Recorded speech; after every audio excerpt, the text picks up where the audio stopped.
24వ తేదీ తెల్లవారుజామున 2:40 ఘోర రోడ్డు ప్రమాదం జరిగింది. ఈ ప్రమాదంలో కావేరి ట్రావెల్ బస్సు తగలబడింది. 19 మంది చనిపోయినటువంటి ఘటన ఉంది. అంతకంటే ముందు బైకు ఢీకొట్టి ప్రమాదం జరిగింది. ఆ ప్రమాదంలో శివశంకర్ అనేటువంటి వ్యక్తి చనిపోయినటువంటి పరిస్థితి. అయితే అదే బైక్ పైన ప్రయాణించినటువంటి తన తోటి స్నేహితుడు ఎరిస్వామి అంటున్నాడు. స్వామి, ఆ రోజు ఏం జరిగింది స్వామి రాత్రి? Night బయలుదేరినాం sir. నైట్ బయలుదేరడం వల్ల ఇట్లా మనం తాగేసి మధ్యాహ్నం తాగి ఇంటికి వచ్చి పడుకున్నాం. తర్వాత మళ్ళీ 2 గంటలకు లేచి బయలుదేరినాం. పెట్రోల్ కొట్టించుకున్న తర్వాత డివైడర్కి పోయి తగిలింది. తర్వాత ఆయన స్పీడ్ అన్నాడు, నేను పోయి డివైడర్ల పైన పడినా. తర్వాత బస్సు వచ్చి బండిని లాక్కుపోయి మంటలు వచ్చినాయి. దానికంటే ముందు ఒక బస్సు వెళ్ళిపోయింది. తర్వాత సెకండ్ బస్సు ఇది మంటలు రావడం వల్ల జనాలందరూ ఇలా కాలిపోవడం చూసిన. ఆ పరిస్థితిలో శివశంకర్ ఎలా ఉన్నాడు? ఎంత స్పీడ్తో పోతున్నాడు? 70 పైన ఉంది. శివశంకర్ స్పాట్లోనే చనిపోయినాడు. అంటే బస్కు లైట్స్ ఉన్నాయా? లేవు. అంటే మీ మీ బైక్ బైక్ లేవు లైట్స్ లేవు. ఇండికేటర్ తోనే పోతున్నాం. వద్దని చెప్పినా కూడా వినలేదు శివశంకర్. ఎక్కడికి పోవాలనుకున్నారు ఆ రాత్రి? డోన్కి వదిలేసి వస్తారా అన్నాడు. బస్ స్టాండ్కి వదిలేసి రారా అంటే డోన్కి వదిలేసి వస్తా అని చెప్పినాడు. అంటే బాగా తాగి ఉన్నారు కదా, వద్దులే అని చెప్పావా? చెప్పినాను సార్, వినలేదు ఆయన. లేదు వదిలేసి వస్తాపా డోన్కి, నాకు అలవాటే అది ఇది అని అన్నాడు. వినకోకుండా వచ్చినాడు ఆయన. ఇప్పుడు బైక్ పడిపోయింది. బైక్ పడిపోయిన తర్వాత శివశంకర్ని పక్క తీసావు. అప్పుడు వెనక నుంచి వచ్చి ఎన్ని వాహనాలు వెళ్ళింది? దానికంటే ముందు ఒక బస్సు చూసిన, ఇది సెకండ్ బస్సు. సెకండ్ బస్ ఏం చేసింది అక్కడ? మిడిల్లో బైక్ని వేసుకొని పోయిన తర్వాత నిప్పులు వచ్చినాయి అనమాట. ఎంత దూరం పోయింటుంది అక్కడ నుంచి అక్కడికి? అంత పోయింటుంది బాగానే. పోయిన తర్వాత అగ్గి నిప్పులు స్టార్ట్ అయినాయి. అంటే నిప్పులు తగిలిన వెంటనే స్టార్ట్ అయ్యా, లేకపోతే చాలా దూరం పోయినట్టు? తగిలిన వెంట కొద్దిసేపుకి స్టార్ట్ అయినాయి. కొద్దిగా దూరానికి పోయినాక స్టార్ట్ అయినాయి నిప్పులు. అంటే ఒక్కసారిగా పెద్ద ఎత్తున మంటలు వచ్చాయా, లేకపోతే ఏం జరిగింది? చిన్న చిన్న మంటలే డైరెక్ట్గా పెద్ద మంటగా స్టార్ట్ అయినాయి. ఎవరైనా కాపాడే ప్రయత్నం చేశారు ఆ సమయంలో? నన్ను చూడడం అయితే ఎవరు కాపాడడం అయితే లేదు. అంటే అప్పుడు ఈ మంటలు ఒకసారి చెలరాయి కదా, బస్సులో ఎలాంటి శబ్దాలు వచ్చాయి అసలు? ఆ శబ్దాలు ఏమీ వినలేదు. మళ్ళీ నేను 7 దగ్గర కూరికి వచ్చిన. 7 కాటికి వచ్చేసిన. మొత్తం బండ్లన్నీ జామ్ అయినాయి. 4:10కేమో ఎస్పీ సార్ వచ్చినాడు. తర్వాత నేను ఐచర్లో డోన్కి వెళ్ళిన. అంటే చాలా సార్లు వాళ్ళ అమ్మ కూడా అసలు ఫోన్ చేసిందంట, నిజమేనా? చేసినట్లు ఉన్నారు. ఆ సెల్ నా దగ్గర ఉంది. చేసినట్లు ఉన్నారు. మాట్లాడావా? నేనేం మాట్లాడలేదు. ఎందుకు మాట్లాడలేకపోయావు? నా మీదకి వస్తుందని ఫోన్ అయితే ఏం లేపలేను. మరి తన ఫోన్ నువ్వు తీసుకెళ్ళావా? ఇప్పుడు రోడ్లో పడింటే నేనే తీసుకున్నా ఫోన్. ఫోన్ అయితే తీసుకున్నా. అక్కడ నుంచి ఎలా వెళ్ళావు మరి? ఐచర్ ఎక్కి పోయినా డోన్కి. అంటే అక్కడ అంత మంటలు జరుగుతున్నాయి, బస్సులో శబ్దాలు వినిపిస్తుంటాయి, కాపాడని పిలుచుంటారు. ఎక్కడైనా కాపాడాలని అనిపించలేదని? నాకు ఆ శబ్దాలు ఏమి వినిపించలేదు. అది జరిగినప్పుడు ఎంత దూరంలో ఉన్నావు నువ్వు? దానికి మాకి బాగానే ఉంటుంది డిస్టెన్స్. అంటే అక్కడ నుంచి డోన్కి వెళ్ళి, డోన్ నుంచి ఎక్కడికి వెళ్ళాలి? మా ఊరికి వెళ్ళిపోయినా బస్కి. మీ ఊరికి వెళ్ళి. మరి నువ్వు ఈ సెల్ తీసుకుపోయినట్టు నీ దగ్గర పోలీసులు ఎప్పుడు వచ్చారు? నైట్ 10 గంటలకు వచ్చి క్యాచ్ చేసినారు. 10 గంటలకు వచ్చి ఎలా క్యాచ్ చేశారు? అది తెలియదు, ఫోన్ చేసినారు డైరెక్ట్. వచ్చిన తర్వాత అదుపులోకి తీసుకున్నారా? ఏమన్నా అన్నారా?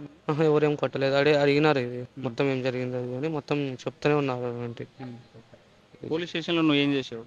ఏం చేయలేదు, చెప్పినా ఉన్నది ఉన్నట్లు చెప్పినా అంతే. ఏం చెప్పారు పోలీసు? సరే నీది తప్పు అయితే ఏం లేదు అంతే అని అన్నారు. ఉన్నది ఉన్నట్లు చెప్తూనే ఉన్నా అందరికి, జరిగినది ఇది అని చెప్తూనే ఉన్నాను. శివశంకర్కు నీకు ఎలా ఫ్రెండ్షిప్ ఏర్పడింది? ఇంతకు ముందు ఉన్నప్పుడు పరిచయం శివశంకర్. 3 సంవత్సరాల నుండి ఫ్రెండ్.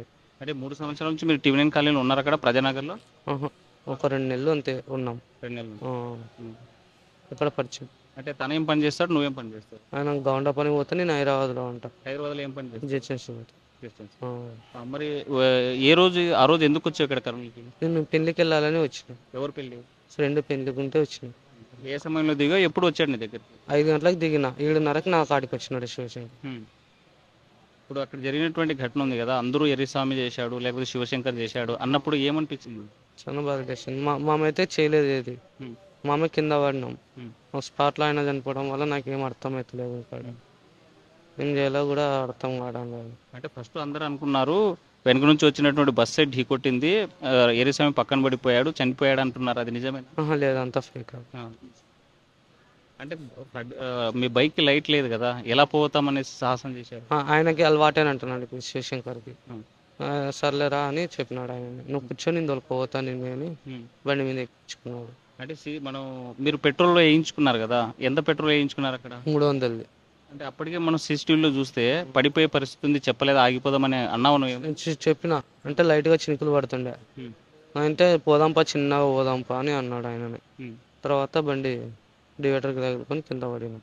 అంటే ఆ సమయంలో బస్సు తగలబడేటువంటి సమయంలో ఆర్తనాలు వచ్చింటే అక్కడ నుంచి ఎన్ని గంటలకు నువ్వు బయలుదేరి? 2:15కి ఇంటికాడ బయలుదేరినాం. 2:45కి మేము కింద పడడం జరిగింది. 3:10కేమో 3:15కో బస్సు అంటుకునింది. బస్సు అంటుకున్న తర్వాత అక్కడికి మొదటగా ఎవరు వచ్చారు? అంటే పోలీసులా లేకపోతే ఎవరు అక్కడ ఏం జరుగుతుంది సీన్ ఏమన్నా కనిపించిందా? అదే బస్సు అంటుకునింది, ఇంకా అంతే. అంతా వీడియోలు తీస్తుంది. అంటే ఫైర్ ఇంజన్స్ కానీ పోలీసులు కానీ 4:10కి వచ్చింది ఫైర్ ఇంజిన్.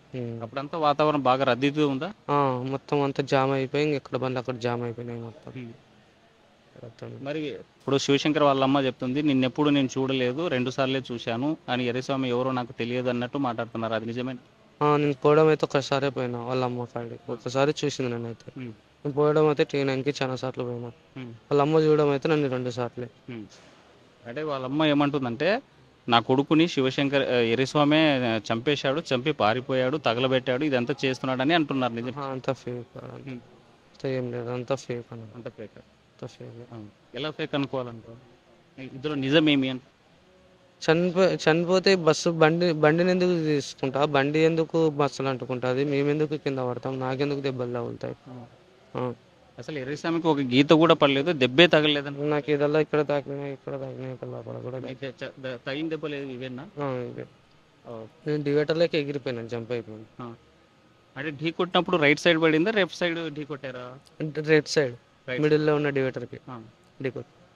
బైక్ ఏ కలర్లో ఉంది అప్పుడు? బ్లాక్ కలరే అది. Black colour. డ్రైవర్ కూడా అంటున్నాడు, నాకు బ్లాక్లో ఉన్నందుకు కనిపించలేదు, పోయినానని చెప్తున్నాడు. అది నిజమేనా? నిజమే. ఆ మబ్బులో అయితే చీకట్లో ఎవరికేం కనిపించదు బైక్. ఇప్పుడు హైదరాబాద్లో నువ్వు ఏం చేసేవాడివి? నేను పని చేసుకుంటాను అంతే. పని చేస్తా. ఎందుకు లక్ష్మీపురంకి వెళ్ళాల్సి వచ్చింది? ఇక్కడ టేకూరులో ఇల్లు ఉంది. టేకూరులో ఇంటికాడ స్నానం గినం చేసుకుని బట్టలు తీసుకుని బయలుదేరినాం. అంటే ఇప్పుడు సీసీటీవీలో కొన్ని కనిపిస్తున్నాయి కదా, పలానా వైన్ షాప్ కాడ మందు తీసుకున్నారంట, ఎక్కడెక్కడ తీసుకున్నారు? వైన్ షాప్ కూడా కూర్చొని తాగిన తర్వాత మళ్ళీ ఇంటికి పోయినాం. అంటే తాగిపోకూడదు అనేటువంటి నువ్వు చెప్పినా కూడా శివశంకర్ ఏం చెప్పాడు? వినలేదు, నాకు అలవాటే లేరా, నువ్వు కూర్చో అని చెప్తున్నాడు. ఇప్పుడు ఇంత ప్రమాదం జరిగింది, నీ ఫ్రెండ్ కూడా చనిపోయాడు, అసలు ఏమనిపించింది? బాగానే ఉంటుంది, బాధ అనేది ఉంది. ఏం చెప్పాలనుకున్నావు ఈ కేసులో సంబంధించి? అసలు ముద్దాయి ఎర్రస్వామి అని జనం అంటున్నారు, మీడియా అంటుంది, బయట అందరూ అనుకుంటున్నారు. ఇందులో జరిగిన వాస్తవం నువ్వేమంటావు? జరిగినది ఉన్నట్లే చెప్పినా కదా, ఇదే జరగడం అయితే. జరిగినది అయితే ఇదే, మేము కింద ఉన్నాం, బస్సు రావడం, బస్సు తాగిచ్చి మంటలు రావడం, మేము కావాల్సిన అయితే ఏం చేయలేదు. అంటే ఈ ఇప్పుడు జరిగినటువంటి ఘటనలో ఇంత ఇది జరిగింది కదా, ఈ బాధిత కుటుంబాలకి నీ వైపుగా నువ్వేం చెప్పాలనుకుంటున్నావు? అంటే వాళ్ళంతా బాధపడుతుంటారు కదా, వాళ్ళకి నువ్వేం చెప్పాలంటే? నాకేం అర్థమవుతలేదు, వాడు చనిపోయినప్పటి నుండి ఇంకేం అర్థమవుతలేదు నాకు. బస్సు కాలిపోయే సిచ్యువేషన్లో నువ్వు ఎలాంటి సిచ్యువేషన్లో ఉన్నావు? అప్పుడు బాధపడుతూనే ఉన్నా, ఫ్రెండ్ చనిపోయినాడని బాధనే ఉంది నాకు. ఇప్పుడు బాగా నీకు కూడా మత్తెక్కి ఉందా, లేకపోతే స్లోలో ఉన్నావు? నేను టోల్గానే ఉన్నా, చూసుకున్నాను. ఎన్ని బాటిల్ మధ్య తాగింది? 4 తీసుకున్నాం ఇద్దరం కలిసి. 4 బాటిల్ కోటర్లు? 4 కోటర్లు. అయితే ఇప్పుడు ఈ ఘటన పైన నువ్వు ఏం చెప్పాలనుకుంటున్నావు? ఇప్పుడు నిన్ను ప్రశ్నించే వాళ్ళు, నువ్వు తప్పు చేసావనే వాళ్ళకి ఏం చెప్పాలను? నేను తప్పు చేయలేదు కాబట్టి ఊకనే ఉన్నా, తప్పు చేసింటే నేను అర్థం చేస్తున్నాను. మొత్తం చూసుకుంటే నేను తప్పు చేయలేదు, జరిగినటువంటి ఘటన నా కళ్ళారా చూశాను, ప్రత్యక్షంగా కనిపించినటువంటి పరిస్థితి అయితే అక్కడ ఉంది. అయితే ఘటన జరిగిన తర్వాత నాకు భయం వేసింది, భయం వేసినా అక్కడ పబ్లిక్తో పాటు నేను చూస్తూ ఉండిపోయాను. అయితే జరిగినటువంటి బస్సు తగలబడేటువంటి సమయంలో ఆ ప్రాంతానికి నేను వెళ్ళలేకపోయాను. అయితే అక్కడ నుంచి దూరంగా చూస్తూ ఉన్నాను. 3:30-4 గంటల ప్రాంతంలో అక్కడ వచ్చినటువంటి వాహనాన్ని ఎక్కిపోయాను. అయితే దీంట్లో పూర్తిగా మద్యం మత్తులో ఉన్నటువంటి శివశంకర్దే తప్పు. అయితే తను పూర్తిగా నేను వద్దన్నా వారిస్తా ఉన్నా కూడా, లేదు నాకు అలవాటు ఉంది, లైట్ లేకుండా నేను డ్రైవింగ్ చేయగలనేసి ఓవర్ కాన్ఫిడెంట్తో పోవడం వల్లే ఇంతటి ఘోరం జరిగింది. అయితే దీనిపైన ఎర్రస్వామికి సంబంధించినటువంటి విషయంలో తప్పు లేదని ఒకవైపు పోలీసులు భావిస్తున్నారు, మరోవైపు ఆ రకమైనటువంటి ఇన్వెస్టిగేషన్ కూడా జరిగేటువంటి పరిస్థితి ఉంది. నేను తప్పు చేయలేదు కాబట్టి నేను పారిపోలేదు, ఆ రోజు భయపడ్డాను కాబట్టి సెల్ తీసుకుని ఊరికి వెళ్ళాను, జరిగినటువంటి నిజాన్ని నేను పోలీసుల ముందు కానీ మీడియా ముందు కానీ ఎప్పుడైనా చెప్పేందుకు సిద్ధంగా ఉన్నానని ఎర్రిస్వామి చెప్పేటువంటి పరిస్థితి. అసలైన తొలి వెలుగు. ఫాలో వాట్సాప్ @తొలి వెలుగు official.